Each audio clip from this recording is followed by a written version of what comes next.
नहीं समझ आया तो याद कर लो,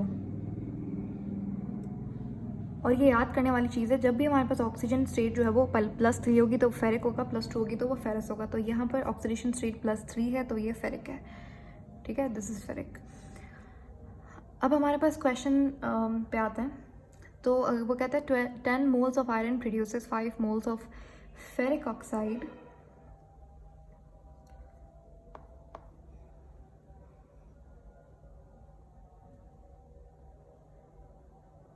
So dash moles of oxygen will be used.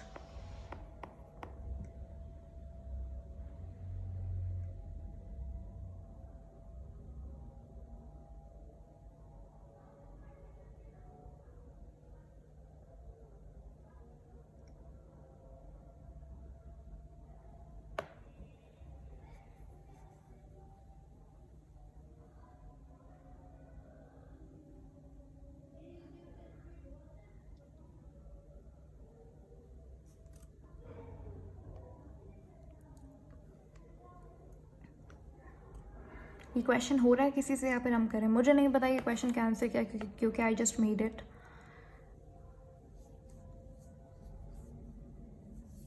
सबसे पहले आप क्या करेंगे, जैसे मैंने आपको बताया, आप इक्वेशन लिखेंगे। आप अब देखो यहाँ पे उसने इक्वेशन नहीं दी तो हमें आप इक्वेशन लिखनी है, लेकिन उसने हमें बता दिया कि ये रिएक्टेंट है और ये प्रोडक्ट है, सही है। तो आप क्या करेंगे, आप इक्वेशन फॉर्म करेंगे। हमें पता है कि आयरन किसके साथ मिल रहा है, ऑक्सीजन के साथ, और वो बना रहा है ferric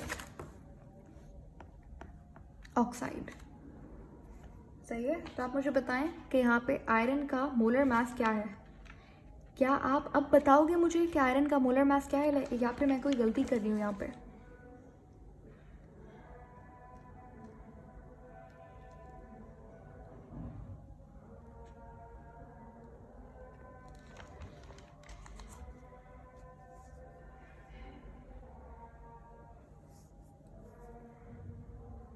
it's a very simple question, आपको याद करने की ज़रूरत नहीं है यहाँ पे। रिया, प्रियंका, आप लोग मैथ्स का इस्तेमाल क्यों कर रहे हो? मैथ्स तो पूछा ही नहीं उसने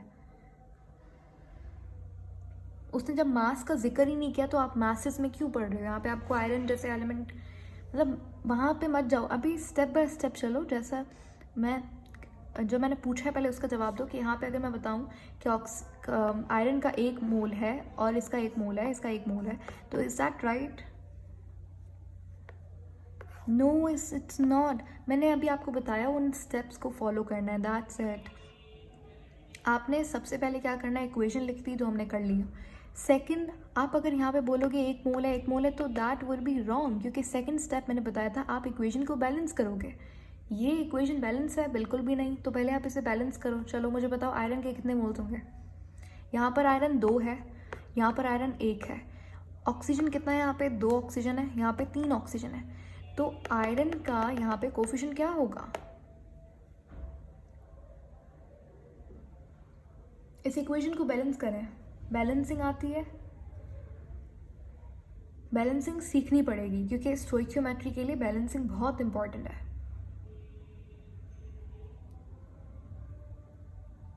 अगर बैलेंसिंग में आपको प्रॉब्लम है तो वो मैं सिखा दूंगी, अगर आप लोग बोलेंगे तो।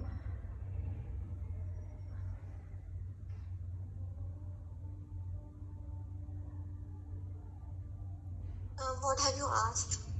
आयरन के कितने कोफिशिएंट क्या होगा आयरन का? चलो, ऑक्सीजन के कितने कोफिशिएंट्स होंगे? एग्जैक्टली, पहला सही जवाब आया। आयरन के कितने कोफिशिएंट होंगे? 4। ऑक्सीजन के कितने कोफिशिएंट्स होंगे? एग्जैक्टली 3। और फेरिक ऑक्साइड के 2। तो मुझे यहाँ पे मैसेस लिखने ही नहीं है। आपने मैसेस को नहीं कंसिडर करना, क्योंकि क्वेश्चन में उसने मैथ्स का बोला ही नहीं, उसने मोल्स का बोला है, ठीक है। तो यहाँ पे ना तो मास रिलेशन है, ना तो मास वॉल्यूम, ना तो वॉल्यूम वॉल्यूम। आपने मोल्स को कंसिडर करना है। अब वही स्टेप आप यहाँ पे कंसिडर करेंगे। स्टेप नंबर 1 है अकॉर्डिंग टू इक्वेशन मुझे 2 चीज़ों को कंसिडर करना है, ऑक्सीजन लूँ या आयरन लूँ। वो कहता है कि अगर मेरे पास आयरन के इतने मोल्स हैं और फेरिक ऑक्साइड, अच्छा इसको दो नहीं हो सकते कभी भी ना, तो मैं यहाँ पे इस क्वेश्चन को थोड़ा सा सिंपल बना देते हैं.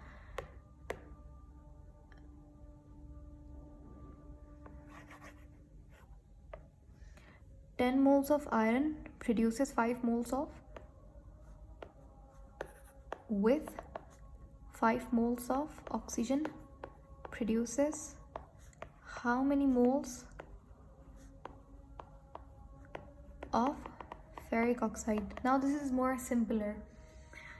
पहला स्टेप आपने क्या करना है, अकॉर्डिंग टू इक्वेशन. अब मुझे बताओ, अब क्वेश्चन को पढ़ो. क्या मैं आयरन को कंपेयर करूं? मुझे फाइंड क्या करना है, मुझे फाइंड करना है मोल्स ऑफ फेरिक ऑक्साइड. मुझे फेरिक ऑक्साइड के मोल्स फाइंड करने हैं, तो मैं यहाँ पे एक्स लगा दूँ. ठीक है, चलो इसको हम हाईलाइट कर देते हैं, एक्स को भी हटाओ, वो हमारा सेकंड स्टेप हो जाएगा.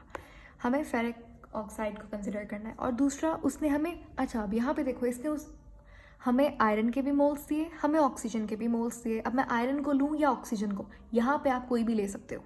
जनरली वो दो नहीं देता, मैंने यहाँ पे दो रिएक्टेंट्स के मोल्स लिखे हैं, वो आपको कोई भी एक देगा. ठीक है, तो आप यहाँ पे आयरन भी ले सकते हो, ऑक्सीजन भी, बात एक ही होगी, दोनों साथ रिएक्ट कर रहे हैं. तो मैं यहाँ पे ऑक्सीजन को हम लोग ले लेते हैं. तो इफ़ यू सी, नहीं मैं आयरन को ले लेती हूँ यहाँ पे, सही, क्योंकि इवन नंबर है, इसको हाफ करना इजी होगा. तो मुझे अब आप स्टेप नंबर 1 को फॉलो करेंगे कि अकॉर्डिंग टू इक्वेशन मेरे पास आयरन है और फेरिक ऑक्साइड है जिनको मुझे यूज़ करना है. Now everybody please participate. मुझे बताओ, इक्वेशन जो आपकी स्क्रीन के ऊपर है, आपने जस्ट मुझे बताना है देख देख के, कोई नई चीज़ मैंने नहीं पूछी. यहाँ पे बताओ इस इक्वेशन के अकॉर्डिंग कितने आयरन के मोल्स यूज़ हो रहे हैं यहाँ पे. Just give me the number.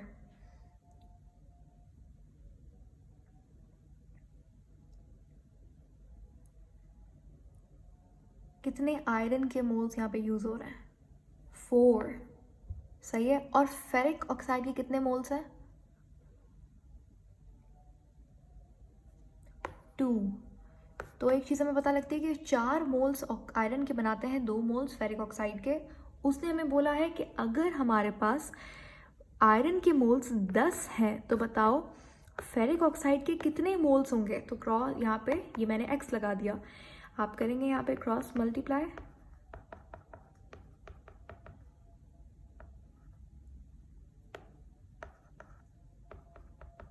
यहाँ पे हमारे पास आंसर क्या आ जाएगा? ठीक है, डिड यू गेट इट? ये क्वेश्चन कैसे किया हमने, यानी कि 5 मोल्स बनेंगे फेरिक ऑक्साइड के. तो जब भी आपको मोल्स बोले क्वेश्चन में तो आप मोल्स लिखेंगे, आपको वो वॉल्यूम दे तो आप वॉल्यूम लिखेंगे, आपको मोल्स, आपको क्या नाम है, मास दे तो आप मास को कंसिडर करेंगे. अगर वो आपको मास देता है क्वेश्चन में और आपको यहाँ पे बोलता है वॉल्यूम बताओ, तो उस केस के अंदर आप क्या करोगे, ये जो मास देगा इससे आप मोल्स निकालोगे और फिर देखोगे अच्छा इतने मोल्स में वॉल्यूम कितना होगा. यहाँ पे आप यूज़ करोगे उस फॉर्मूलाज का, वो मैं आपको क्वेश्चंस करवाऊंगी तो वहाँ पे ये चीज़ आ जाएगी. यस, जैसा क्वेश्चन आपने पहले दिया था जिसके अंदर हमारे पास 10 मोल्स आयरन था और हमारे पास 5 मोल्स जो है वो फेरिक ऑक्साइड प्रोड्यूस हो रहा था, और इसके अंदर हमें ऑक्सीजन फाइंड करना था. तो वो भी तो हम ऐसे ही फाइंड कर सकते थे जैसे हमारे पास 4 मोल्स अगर आयरन के हैं और 3 मोल्स 4 हमारे पास आयरन है और 3 हमारे पास ऑक्सीजन है. तो अगर हम उनको भी इसी तरीके से क्रॉस मल्टीप्लाई करवाते